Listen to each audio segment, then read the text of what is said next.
apa yang parti yang kita sokong nak bawa ke depan, ketimbang kita membincangkan parti ini membawa bangsanya apa ataupun agamanya apa. Kita kena tinggalkan. Dan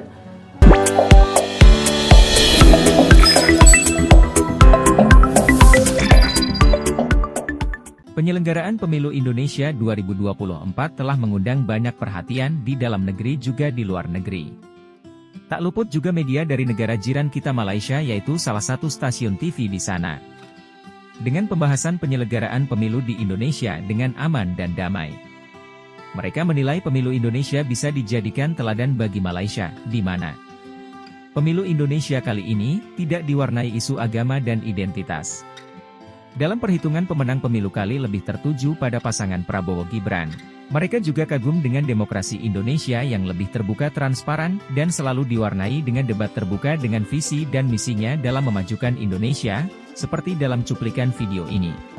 tetapi apa yang berbeza dengan Malaysia dan juga di Indonesia yang saya rasa kita perlu pelajari ialah kita tidak mengamalkan budaya politik lama. Maksudnya bermainkan dengan sentimen kaum, bangsa, agama dan sebagainya. Kerana macam yang Saudara Fakhruddin sebut dalam jawapan awal beliau kepada soalan kepada moderator tadi, ialah apabila generasi muda ni dah mula membahaskan soal dasar. Gibran faham pasal hilirisasi, Prof Mahfud tidak faham soal nikah dan sebagainya. Jadi dia orang dah membahaskan perkara itu. Jadi inilah sebenarnya cabaran besar dalam konteks kelompok muda pada hari ini, ialah membawa politik idea.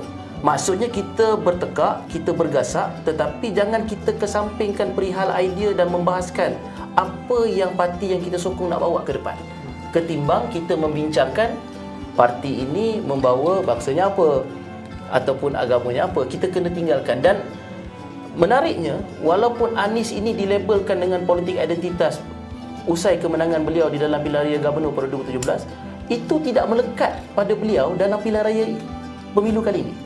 Maksudnya orang membahaskan soal dia nak berbanding hanya membangunkan IKN, dia nak membangunkan 40 kota di Indonesia yang sama macam IKN. Orang membahaskan soal itu. Nak membangunkan 20 stadium yang sama macam JIS di kota-kota di Indonesia. Maka orang tidak bercakap lagi soal dia disokong oleh kelompok-kelompok far right tertentu di Indonesia. Tidak. Benda itu terus hilang. Kerana perbahasan dah perihal idea dan bercakap soal politik pembangunan dan politik dasar. Itu yang saya nampak wajar kita ambil teladan daripada negara jiran kita. Cik Fauzi bagaimana? Menarik bila Cik Hidayat tekankan tentang AI. Sebenarnya ada satu part lagi di mana ketiga pasukan kemenangan yang saya jumpa di Jakarta pada hari itu menggunakan ChatGPT. Ini satu perkara yang menarik kerana anak muda lebih mendekati Google daripada ibu bapa untuk cari jawapan. So, pasukan kempen kali ini menggunakan teknologi AI dan sebagainya sebenarnya dibangunkan oleh kerajaan, oleh pemerintah Pak Jokowi dan sebagainya, tetapi bagaimana ChatGPT itu boleh mempengaruhi, memberi persoalan, memberi jawapan kepada anak muda, itu adalah satu perkara yang menarik. Kerana perkara itu paling dekat untuk mempengaruhi anak muda selain pada ibu bapa dan rakan-rakan. Jadi saya rasa itu adalah satu inovasi pendekatan politik yang saya rasa akan berlaku di Malaysia tidak lama lagi menjelang beberapa pilihan raya akan datang. ChatGPT dan sebagainya itu adalah perkara yang penting. Dan seperti mana yang saya lihat apa yang berlaku pada hari ini, struktur yang diletakkan oleh Pak Jokowi itu di Indonesia itu adalah cukup saya rasa signifikan. Kerana apa yang dilihat oleh Jokowi yang orang ramai tak nampak, mungkin tak nampak di sini, adalah bagaimana Jokowi meletakkan pembangunan itu di luar Jakarta. Dah tak ada Jakarta Center, sentris Jakarta itu dah tidak ada.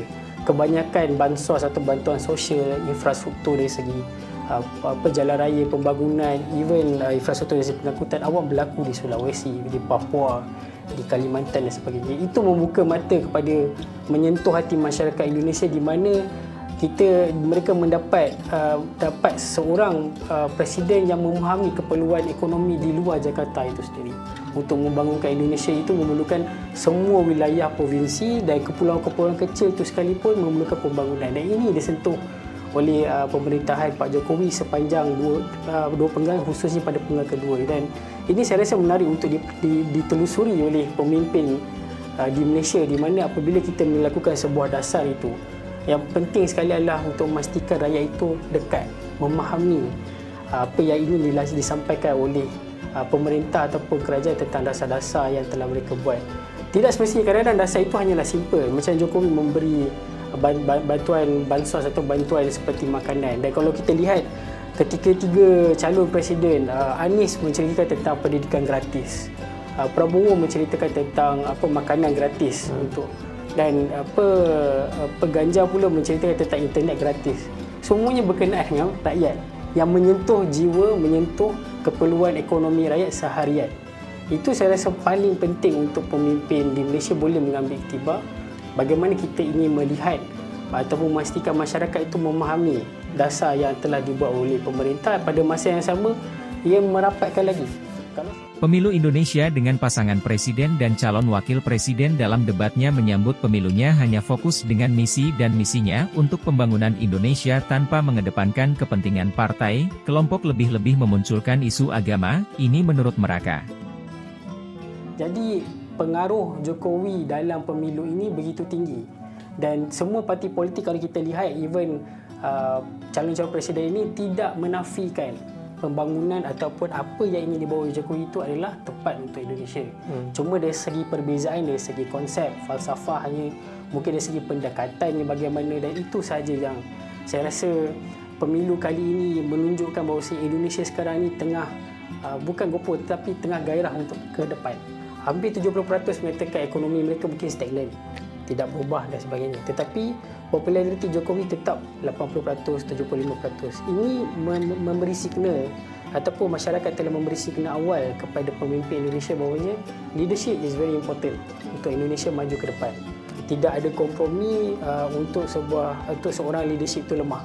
Perlu meneruskan leadership itu dengan pelan-pelan perancangan yang lebih baik untuk masa akan datang. Dan kalau kita menyentuh Gen Z ataupun milenial adalah satu fenomena di Indonesia di mana kalau kita lihat sendiri bagaimana saudara Hidayat katakan tadi, Prabowo telah menukar beberapa taktik dan sebagainya. Tapi taktik yang ditukarkan itu adalah berakal kembali kepada rakyat. Daripada general yang kita kenal daripada 2009, general, tetapi hari ini kalau kita lihat kempen-kempen semua mendasari kepada rakyat. Mana-mana sekalipun rakyat, hingga kan ada fenomena gemoy dan sebagainya, itu datang daripada popularitinya daripada rakyat itu sendiri. So kita lihat terdapat kesinambungan di antara kehendak di masyarakat yang ada di lapangan dengan kepimpinan yang berada di atas apa yang aspirasi yang mereka ingin lihat untuk calon-calonnya. Kalau kita katakan Prabowo saja pun juga tidak semestinya, tapi kalau kita lihat Anies, satu benda yang saya rasa agak unik kerana pada awal kempen calon presiden, dan dia juga adalah Anies adalah antara orang terawal mencalonkan diri sebagai calon presiden.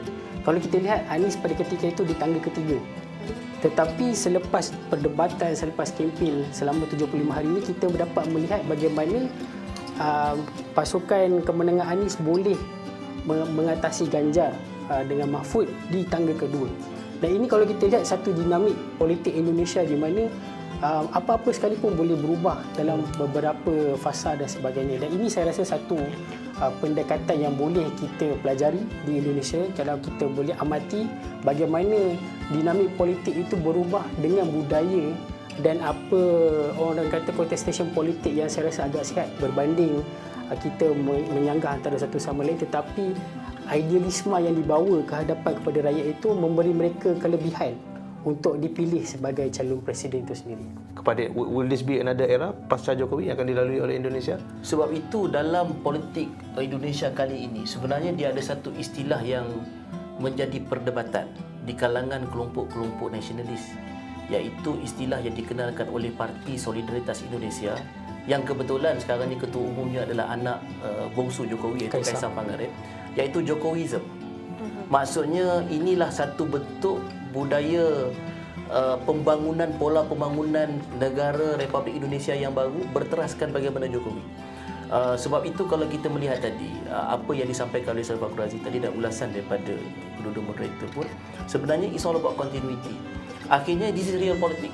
Kalau kita melihat Indonesia dikejutkan dengan keluarnya video dirty votes dalam tempoh 72 jam sebelum hari pengundi. Dengan mengambil kira, saya ingat beberapa view daripada berapa ni, cecah 10 juta daripada beberapa platform. Kalau kita ingatkan memang akan ada setback. dengan berbondong-bondong orang ke TPS pagi tadi kan. Tetapi ternyata kempen itu berbeza. Hasilnya itu menunjukkan Prabowo boleh cecah. Sedangkan kalau ikutkan survey adalah dapatan awal, mereka menjangkakan Prabowo akan lead dalam 52 ke 50%. Tetapi hampir semua kaji selidik quick poll yang dibuat pada hari ini menampakkan, termasuk kedai kopi sebentar tadi, 58%. Maksudnya ada hike yang agak drastik sebenarnya. Jadi akhirnya kita tidak boleh menerima, kita tidak boleh menolak hakikat bahawa di peringkat akar rumput ataupun akar umbi mereka menerima pendekatan yang sifatnya populis, yang memang itulah yang digagaskan oleh Jokowi. Sebab Jokowi ni tahun 2014 kempen dia Jokowi adalah kita. Sebab dia nak bezakan diri dia dengan bekas-bekas jeneral, bekas-bekas anak-anak tokoh Megawati Soekarno Puteri dan sebagainya. Dia datangkan Jokowi oleh kita, dan continuity itu berjaya dibawa, ironinya, oleh orang yang bernama Prabowo yang satu ketika melawan dia. Kerana sebab itu tadi bila dia bawa sentimen gemoy dan sebagainya, malah Gibran pun ada nickname Samsul kan, masa dia nak menampakkan dia tu kampungan supaya dia tu dilihat merakyat di bawah tu, maka benda tu ada kesinambungan. Demikian pendapat-pendapat dari mereka yang melihat penyelenggaraan pemilu Indonesia yang bisa berjalan dengan aman dan damai serta antusias masyarakat Indonesia untuk menentukan pilihannya. Dan dengan perhitungan sementara pasangan Prabowo Gibran lebih unggul daripada kedua pasangan lainnya. Dan siapapun pasangan yang terpilih nanti bisa membawa Indonesia lebih maju lagi. Bagaimana menurut kalian?